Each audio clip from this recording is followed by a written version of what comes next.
Hello बच्चों, let's see the question. The question says coefficient of volume expansion of glycerine is 49 into 10 to the power -5.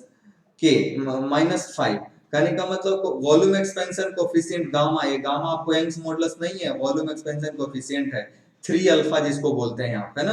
तो याद करने के लिए आप लिख दो 3 अल्फा इक्वल टू गामा और उसके बाद लिखो कितना दिया हुआ है 49 into 10 to the power -5 kelvin inverse दे रखा है. What is the fractional change in its density for a 30 degree rise in temperature. Temperature में राइज कितने का हुआ है 30 डिग्री सेल्सियस. तो केल्विन में भी राइज इतना ही होगा, बराबर ही होता दोनों में, तो ऐसा यूनिट में भी आप इसको काउंट कर सकते हैं 30 डिग्री को. अब हमसे पूछा what is the fractional change in density. अब एक फॉर्मूला याद है आपको, जो फॉर्मूला यहाँ पर की कंसेप्ट बनेगा हमारे लिए.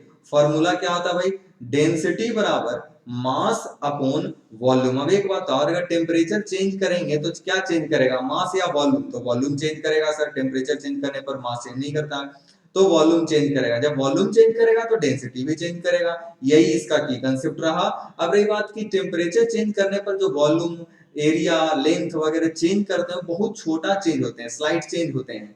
अब वैसे स्लाइड चेंज को हम लोग एरर्स में काउंट कर सकते हैं, है ना. और एरर्स में जब हम वैसे स्लाइड चेंज को काउंट करेंगे तो हम लोग लिख सकते हैं delta rho upon rho equal to mass. तो चूंकि यहाँ पर चेंज होगा नहीं तो हम लोग लिख देंगे क्या, इसको आप ऐसे लिख सकते हो ना, mass volume to the power -1. क्या बोलोगे इसको, -1 तो +1 में आ जाएगा, डेल्टा V अपॉन V. सीधे सीधे आप ये बोल सकते हो, है ना.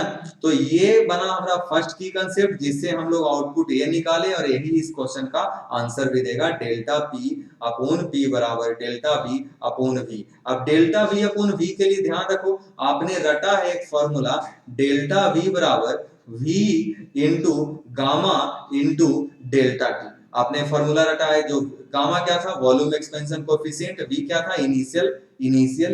इसको आप यहाँ पर थोड़ा सा कलर चेंज करके लिखिए, इनिशियल वॉल्यूम.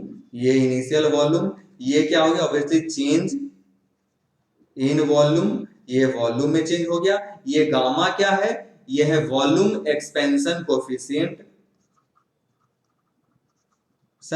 कोएफिशिएंट है आपको ये गामा हमारा, है ना. और डेल्टा टी हमें मालूम है, तो आप यहां से डेल्टा V बाई V का वैल्यू निकाल सकते हैं डायरेक्टली. कितना आएगा डेल्टा V बाई V का value, gamma into delta T. बस इस इक्वेशन नंबर 1 को इक्वेशन नंबर 2 में रख दीजिए. लिखिए यूजिंग इक्वेशन 1 एंड 2 और बना दीजिए डेल्टा रो बाई रो. आपसे पूछ भी रहा है फ्रैक्शनल चेंज इन डेंसिटी, यही ना पूछ रहा है जी, फ्रैक्शनल चेंज इन डेंसिटी. तो फ्रैक्शनल चेंज तो ये होता है चेंज अपॉन इनिशियल चेंज.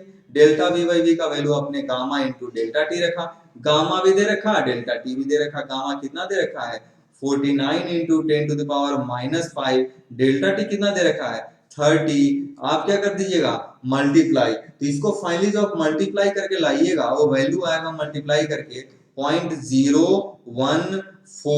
0.0147, ऐसा कुछ आपको ये वैल्यू आने वाला है. इसको आप चूंकि बढ़िया से एक स्टैंडर्ड फॉर्मेट में लिख लीजिएगा तो ये दो पॉइंट देख गए यहाँ पर, और 0.0.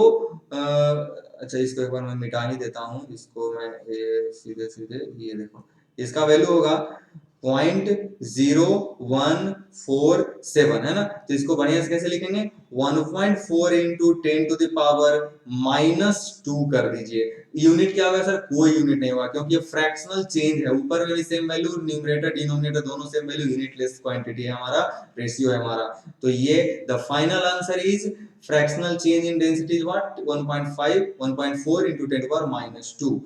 तो आई होप आपको समझ में आया होगा. Thank you, all the best.